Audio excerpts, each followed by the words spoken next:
Olá, bem-vindo à sexta aula de Linux em Questão. A gente vai começar aí com a primeira questão, falando sobre gerenciamento de processos. Então, primeira questão, no Linux, o gerenciamento de processos é diferente do gerenciamento realizado pelo Unix, pois o primeiro considera cada entidade de execução como uma tarefa única. Então, quando a gente fala de processos, a gente pode falar do processo ou das suas threads. Em muitos sistemas operacionais, quando você cria um processo, ele inicia já com uma thread, que é a thread principal, a linha principal de execução. E ela pode criar outras threads. O que a questão está querendo saber é se no Linux, quando você cria uma nova thread, por exemplo, se essa thread ela vai ser tratada como estrutura especial ou se ela vai ser tratada da mesma forma que os outros processos. E se é assim também no Unix. Então, se a gente pegar um Unix, na verdade a gente vai ver que ele vai ter uma estrutura para thread e uma estrutura para o processo. Então, por exemplo, Solaris, a gente vai ver que ele cria o processo e cria as linhas de execução também para as threads, dentro da estrutura de dados dele de gerenciamento de processos. Já no Linux, quando a gente cria um processo novo, ele é criado numa estrutura onde a gente vai chamar ele de task, ou seja, tarefa. E mesmo que ele venha a criar depois outras threads, essas threads são criadas como novas tarefas.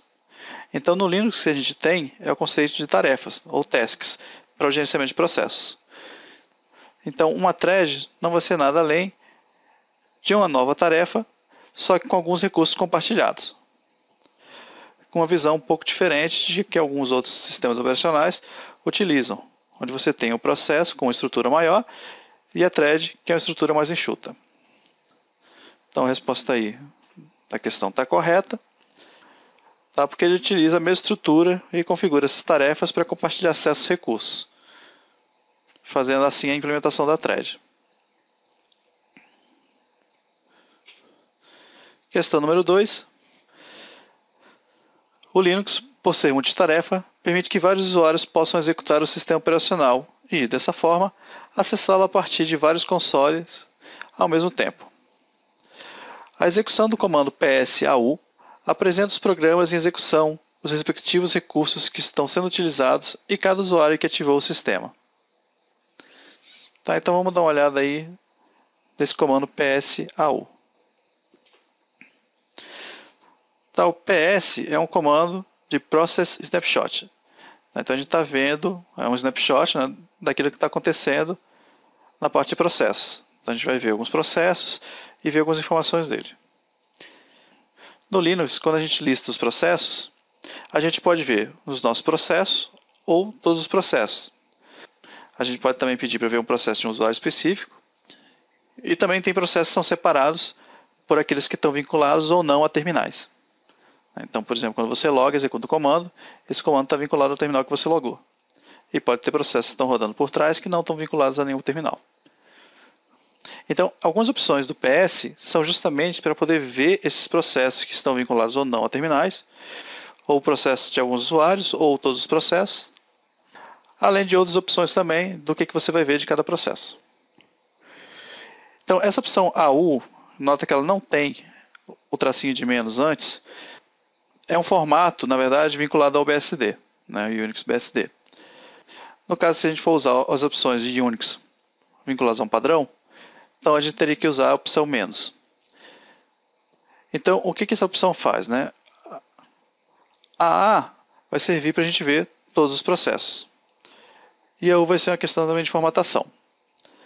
É muito utilizado nesse PS a opção AUX, sem o traço, que é o formato BSD para a gente ver todos os processos, vinculados ou não a terminais.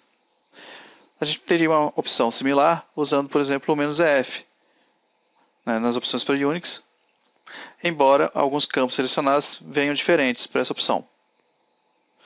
Então, o que a gente vai ver na saída de um PSAU?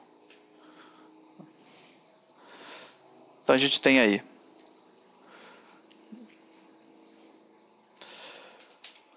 o usuário daquele processo, o PID, que é o Process Identifier, identificador de processos, porcentagem de CPU que ele está utilizando, porcentagem de memória, tamanho da memória virtual em kilobytes,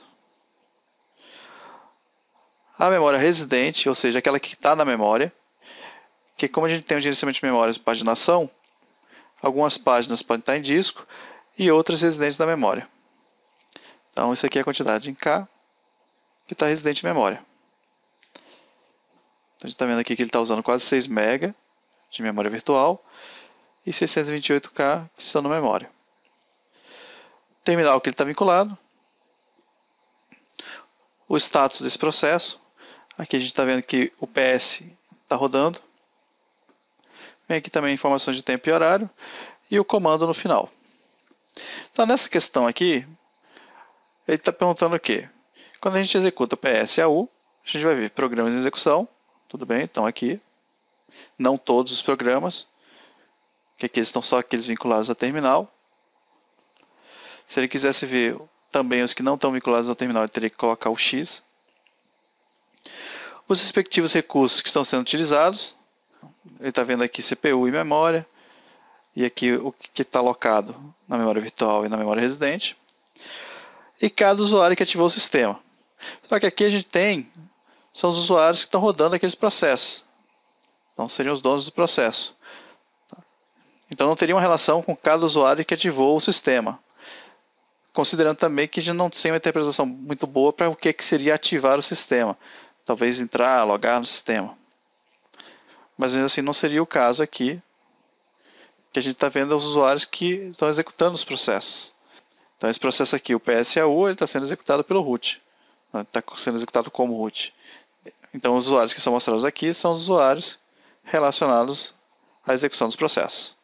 Então devido a esse último item aí, a gente pode colocar que a resposta está incorreta. Então está errado. Terceira questão, também sobre o PS.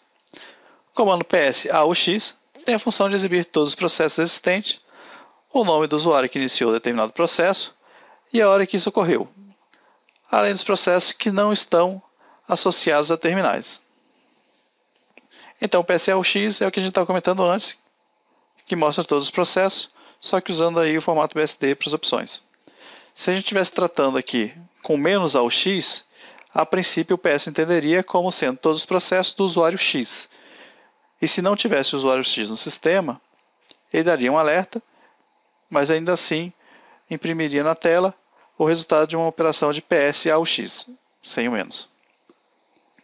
Então vamos ver agora o quadro para o PSAUX. Então a gente tem aí o que a questão diz que tem na saída. Todos os processos existentes, tá ok, que realmente o PSAUX ele é para imprimir todos os processos, independente de estarem vinculados ou não à terminal. Tanto que a gente vê na saída ali que o TTY tem uma série de interrogações. Então são processos que não estariam vinculados. O nome do usuário que iniciou determinado processo está lá no user. A hora que isso ocorreu também está lá no start. E os processos que não estão associados a terminais, né, como a gente já falou ali no primeiro tópico.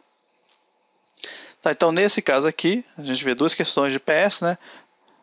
A anterior que a gente viu estava incorreta e essa aí que ele deu a respectiva saída correta. Então a questão está certa. Vamos aí para a quarta questão. A máscara de permissão de acesso a um arquivo ou diretório contém 10 caracteres. Tá, isso aí a gente pode até considerar um pouco como pegadinha, né? Vamos dar uma olhada na máscara de permissão de acesso do Linux.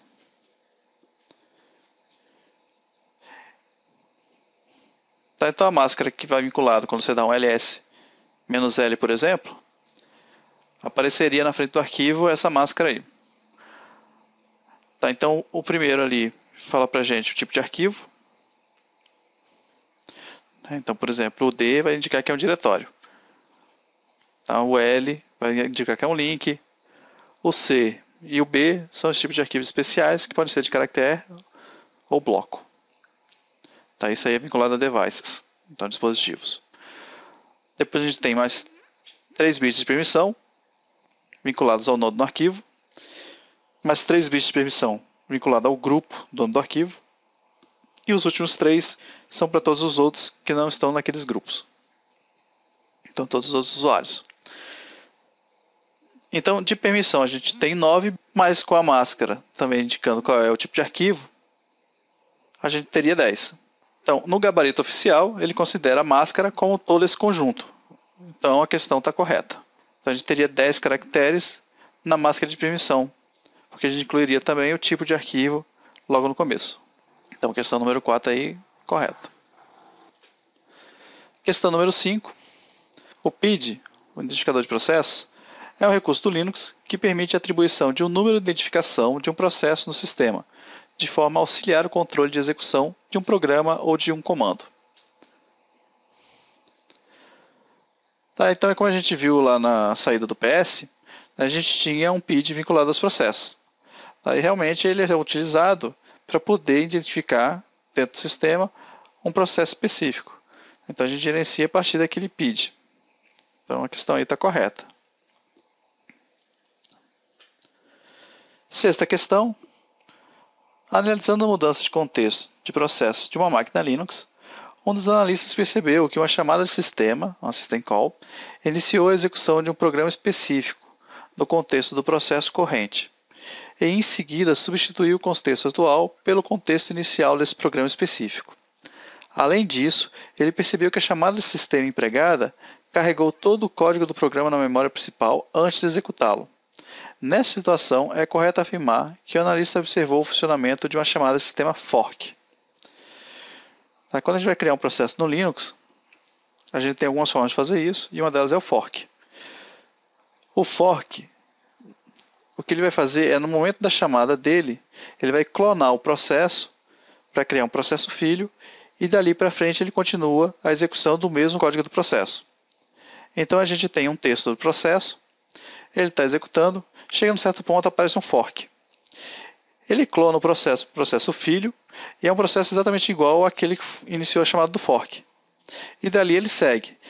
Na continuação do processo, o programa tem que indicar o que é que tem que ser feito quando ele for um filho e o que é que tem que ser feito quando ele for um processo pai. Então o processo pai continua executando uma certa linha e o processo filho segue por outra linha de execução dentro do texto do programa. Tá. No caso que ele está falando aí, o que dá a entender é que ele está carregando um outro programa dentro do contexto de um processo que está fazendo uma chamada de sistema, que não seria característico do fork. Então, nesse caso aí, não seria um fork, seria um outro chamado de sistema. Então, estaria errado. Tá? Então, o fork ele clona o processo e continua a execução no fim da chamada. Tá? E o que ele está citando aí, na verdade, está mais relacionado com o exec, que é como se eu estivesse dentro de um processo pedindo para executar um outro programa. Aí ele carregaria na memória, dentro daquele contexto, fazendo substituição de um programa pelo outro, e aí dando continuidade executando aquele processo. Então não seria um fork, seria um exec. Então a resposta aí da questão número 6 é errado. Questão número 7. O Mosix é um pacote de software que estende o kernel do Linux para o suporte a clusters. O kernel do Linux com essas extensões permitem um cluster de até 5 nós possa ser implementado em computadores com base na arquitetura Intel, de forma que trabalhem similarmente a um SMP. Então, se a gente for pegar o projeto Mosix, a gente vai ver que realmente ele é um patch para o kernel do Linux. Você aplica o patch no kernel, compila de novo com as opções do Mosix, e aí permite executar dentro de um cluster, onde todos os nós vão estar compilados com o devido patch do Mosix. Daí ele realmente vai ser para a arquitetura Intel, de forma a trabalhar similarmente ao SMP. Porém, quando a gente vai implementar um cluster de Mosix, a gente não fica limitado até 5 nós. A gente pode ter mais do que 5 nós. Então a questão aí está errada, porque a gente pode ter mais nós sim. Questão número 8. No Linux, o MPI é uma biblioteca de passagem de mensagens, desenvolvida para ser padrão de comunicação entre processos em ambiente de memória distribuída. Tá, isso aí é uma biblioteca para ajudar a desenvolver aplicações distribuídas. Tá, e estaria dentro também do mesmo assunto lá que a gente viu a questão anterior do POSIX. A questão de clusterização, aplicações distribuídas. Tá. E nesse caso aí a questão está correta. Tá, e realmente essa biblioteca de passagem de mensagens desenvolvida para o padrão de comunicação entre processos e ambiente de memória distribuída. Questão número 9. O gerenciador de memória é responsável pela atribuição de áreas de memória e áreas de troca, swap, para processos, para os demais componentes do kernel e também para o cache de disco. Tá, a questão número 9 aí, tá, se realmente é o papel de gerenciador de memória, então também está correto. Inclusive permitindo que o processo use mais memória do que a memória física existente no computador. Agora a 10ª questão desse bloco. Para se monitorar a atividade da CPU e a utilização de memória em um sistema Linux, pode-se utilizar o utilitário PS. Essa ferramenta permite listar processos que estão sendo gerenciados pelo sistema, com seus respectivos percentuais de utilização de CPU e memória. Novamente, a questão de PS. Tá aí, também está correta, é a função do utilitário PS, o processo snapshot. Tá, outro programa que também é utilizado para gerenciar processo, né, é o top. Mas com relação ao top, ele já é mais usado para você poder ficar acompanhando as atualizações de como é que estão os processos no sistema. Tá, o PS, a princípio, ele só vai te dar uma saída e você vai ter uma noção ali, uma fotografia do estado dos processos naquele momento. Tá, então a sexta aula fica por aqui. Espero que vocês tenham gostado e até a próxima, pessoal.